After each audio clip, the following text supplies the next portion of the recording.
Hello everybody, this is Porrick from Nightwatch Games. This is my third video in a series where I document what's happening with my campaign. A couple of things I wanted to cover in this video is the character creation and how that went, and then some of the technologies that we started implementing in the campaign even before we actually start playing.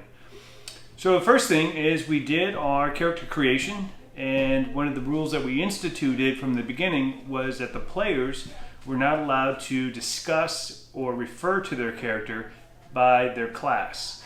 While we used the player's handbook and we used all the technical elements of class, we didn't use the words fighter, thief, magic user, rogue, whatever, so that the other characters around the, or actually the other players around the table didn't have a reference for what other people were playing, so that when those characters meet in the game, it's going to be two strangers meeting, and they're going to have to introduce themselves, not necessarily by this class concept, but more of what they do to earn a living, the position that they have in the local setting, their society, all that kind of stuff.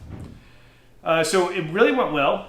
It was kind of interesting in some points where the characters or the players were trying to talk to me about a rules clarification, and to ask those kind of rules without referring to class was comical, to say the least. But we were successful. Nobody around the table knows what the other players are playing, so group balance is not something that's sort of being metagamed. And while many dungeon masters would say that you should have group balance so that you have adventures that can be successful, that's not really how we're going to play this game. We're going to be focusing on a different dynamic versus the hard and fast mechanics of D&D. So that's going to be interesting. Let's see. We actually have a couple of characters that others are assuming are one class, but they're really actually almost the opposite. I wish I could give you details, but I think my players watch these videos and I don't want to spoil it for them. But I think it's an interesting system, and again, I'll continue to document how that plays out in the game and how people start to get to know each other in game. So one of the things that we did during character creation was start implementing the technologies that are available in the room.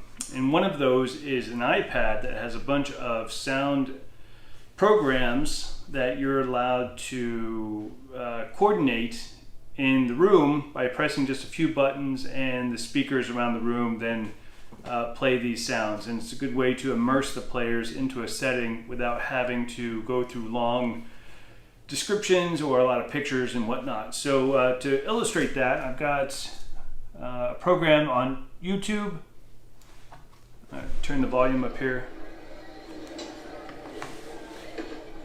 So the sound program here is replicating a small marketplace in a medieval setting.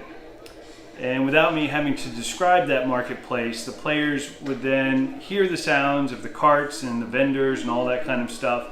And as they're creating their character, their mind is immediately placing their persona into the setting that they're hearing. And it's easy for them to make those kind of justifications for why are they in the town, how do they earn a living, what do they like, what do they not like, because the mind is already half a step into the setting without them having to really push forward.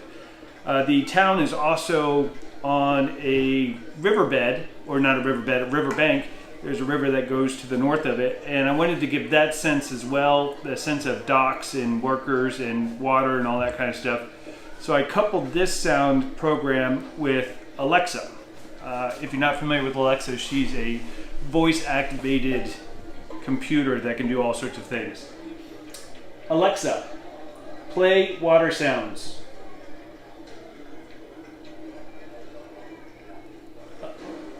Alexa, volume 4.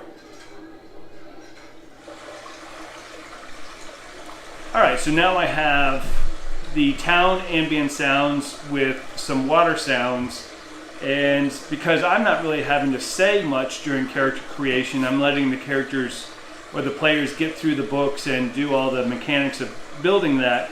These sounds then fill the room, and I couple that with the lighting. Alexa, stop. So turning the sound off so you can then hear me. The other technology that we have is a program called Hue Lights, and that is a dynamic where with a push of a button you can change what the lights in the room do. And again, it's all controlled by the iPad that the Dungeon Master has access to. And I have a program queued up called Thunderstorm. You can hear the rain and the bulbs. I don't know if you can tell in the video, but the bulbs now change hue, and as the program runs you're going to get to points in the storm where there's lightning and thunder, and the room reacts to those sounds. So I'm going to keep talking here while that program runs and see if you can see the lighting change as the program continues. So we have a party of 6 people, and I think from my point of view as the DM, there we go. That's the lighting. As my point of view as a DM, it's going to be a balanced party. The players don't think so. They think that everyone's sort of skewed to one side, but that's because they're really basing that on stereotypes and some of the boxes that they're used to seeing, whereas in reality, some players are actually acting like they're one thing when they're really something else. And I'm really kind of excited about this because when the first big conflict happens, they're not going to know who needs to perform what roles, and everyone's going to be just doing what they do. And there's actually a couple of characters that are planning on keeping their true roles and identities somewhat secret for political reasons in the setting. So that kind of thing is going to develop only when it absolutely has to. When there's a real dramatic moment and something dramatic has to happen, that character is then going to reveal something about them that's not ordinary. So pretty excited about that, and it looks like it's off to a great start. We've had really good responses to the terrain that we're setting out, and that's going to be a full-on thing every session. The table is going to be full of whatever that setting is that we've solidified, and we solidify where we're going to adventure in that game session by having the players interact with each other online in a forum, which I've designed, where each thread, I'm going to turn this off now, get some different lighting going on here. There we go. So the players then interact with each other on threads that are on this forum, and they join the forum using the character's name instead of their own name, so that every time they post, you get the impression that it's coming from the character's point of view. And so the posts are in first person, and they're allowed to post on each other's thread, but they have to talk as if they're talking to that character from their character's point of view. So it's really a role-playing mechanism where the players can play the game through a forum during the downtimes in between actual play sessions. And what that allows is a greater depth of character development. Plot is able to be furthered. You get into the monologues of characters. You know, they give you interior thoughts, and you get to understand what they hope for and fear, and you get all these ideas of what these characters are. And another thing is, people generally can compose dialogue much easier by typing and composing something on a computer versus sitting at a table and have to acting it out. That's one of the more difficult things to do in D&D, is to pretend you're somebody else and to have those different affectations.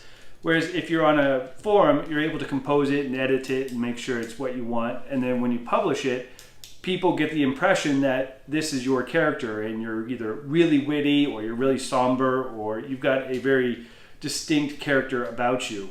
So that's what's happening in our game, is I have the 6 players are now interacting with each other through their character on a forum, and it's generating a whole bunch of narrative, it's generating plot, and it's generating hooks. You're getting the relationships are solidifying without me having to shove them all into an inn and then something happens at the inn.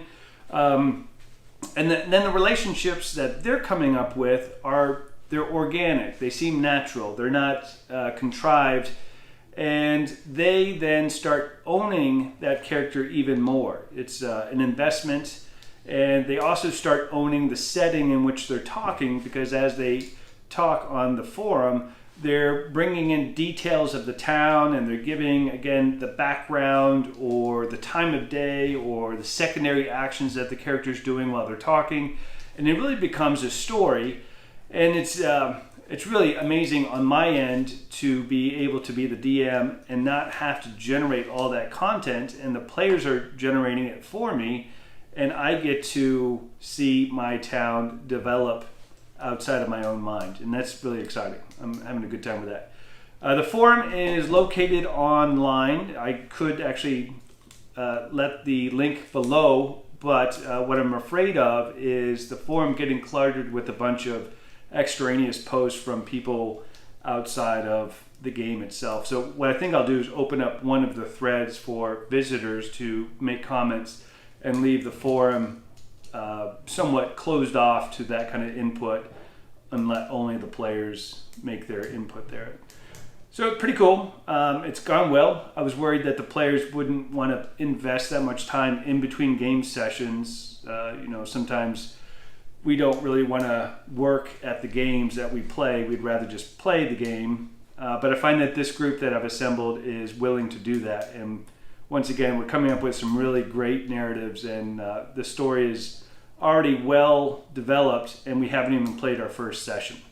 So when something happens during session 1, and something is going to happen, I think these people are really going to feel, we're going to feel that. And that's exactly what I want from this whole campaign, is feeling the immersion and the investment of their characters and the relationships that they've built, so that when you get into a dangerous situation, you are genuinely nervous about some of that being taken away from you.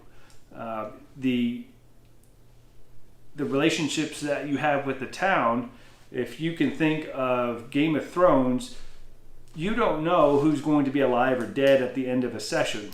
And I think that's what I want to recreate here, is they have to tread lightly, and even though they're adventurers, the idea that they're superheroes needs to be totally discarded, because a dagger in the face kills one person as it does another.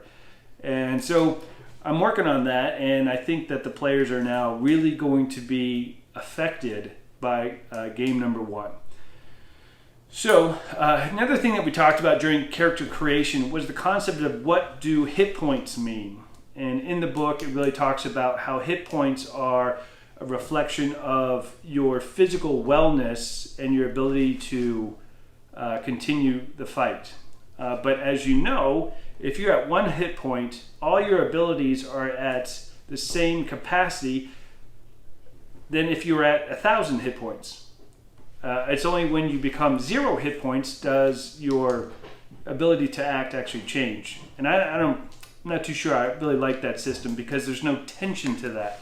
As long as you're at 1 hit point, you feel like you've got actions that you need to perform, and there's not a fear that's really been generated from your maximum hit point range down to this hit point of 1. All that seems to be the same kind of thing. So what we've done is we've considered hit points as a measurement of your willingness to continue doing what you're doing, or continue forward, or continue putting yourself in harm's way. A person that has 1 hit point doesn't really want to get out of bed that day. They think, I'm just not motivated to do anything. I'm sick, I'm sore, I'm old. I sort of just kind of want to lay here and do nothing. That's sort of the concept of a low hit point character. And then you have a higher hit point character who continues doing what they're doing even in the face of all sorts of physical, mental, and emotional hardships. I think the prime example of this is Boromir in Lord of the Rings, when he's trying to save the hobbits from the orcs, and he's getting peppered with arrows. He doesn't stop trying to save these hobbits. And, 1 arrow is pretty deadly to a normal person, but Boromir was so hard-headed and so thick-skulled and so determined to, 1, redeem himself from his previous actions, but 2, to genuinely save these hobbits, that he kept on moving. And I think in D&D, that's replicated by Boromir having a lot of hit points. And so as the arrows thunk into him and they're doing maximum damage, he still has the willpower to continue to act. And that's the way we're approaching hit points in this game. So when we get into combat and I tell them that they've received a certain type of damage or a certain amount of damage, I'm going to describe that in a way of how potent was that damage to their willingness to continue. And then I might, as a side note, put the numerical value there. I'm sort of juggling with the idea that maybe just the description is going to give them that tension of, oh, I got hit pretty hard there, or I don't know if I can really justify continuing now that I have a broken rib or my wrist is sprained, or all sorts of other kind of physical damage. But I also want to apply that to emotional events. If somebody in the party is cut down or an NPC that they like is killed, their motivation to continue into the face of danger should be challenged. You're either crazy and you don't care about people and you continue doing what you're doing, or your resolve is fortified by the death or the harming of your friends, and so you're more resolved. But sometimes some of us take sort of a inventory of what's happening around us, and we reassess what we're doing, and we might have to retreat or pull back or become more defensive, those kind of things. And I think that's a good way that hit points can be used during the game to affect the tension of settings. And again, I want to reiterate that hit points in our game is not necessarily just physical damage. It's also emotional damage or psychological damage. And of course, spells that affect the mind and they do mental damage is already there.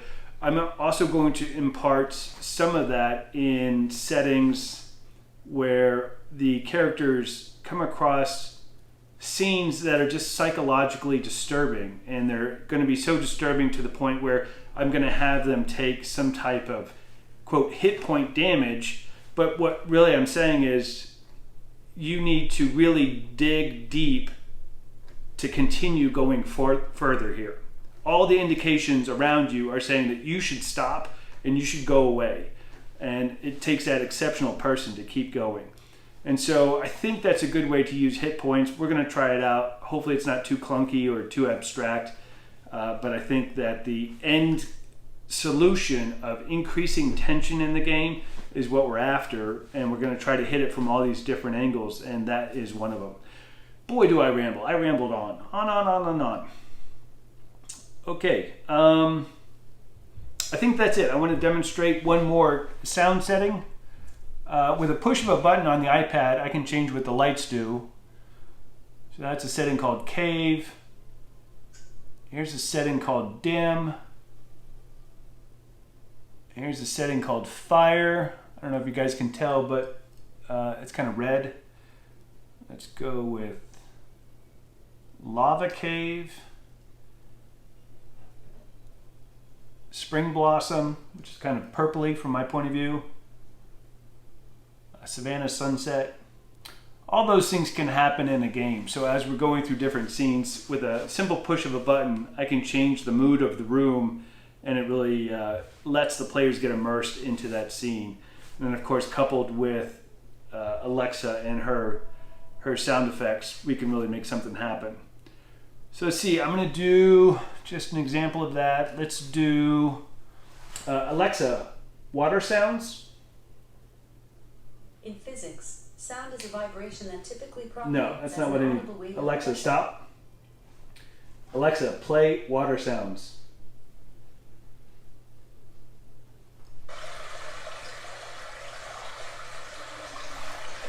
So there we have water sounds, and I turned the lamps into a blue light, and it's giving us a more aquatic feel to the whole place. And I think that's a pretty effective way to get players to act more authentic when they tell me what their character is doing.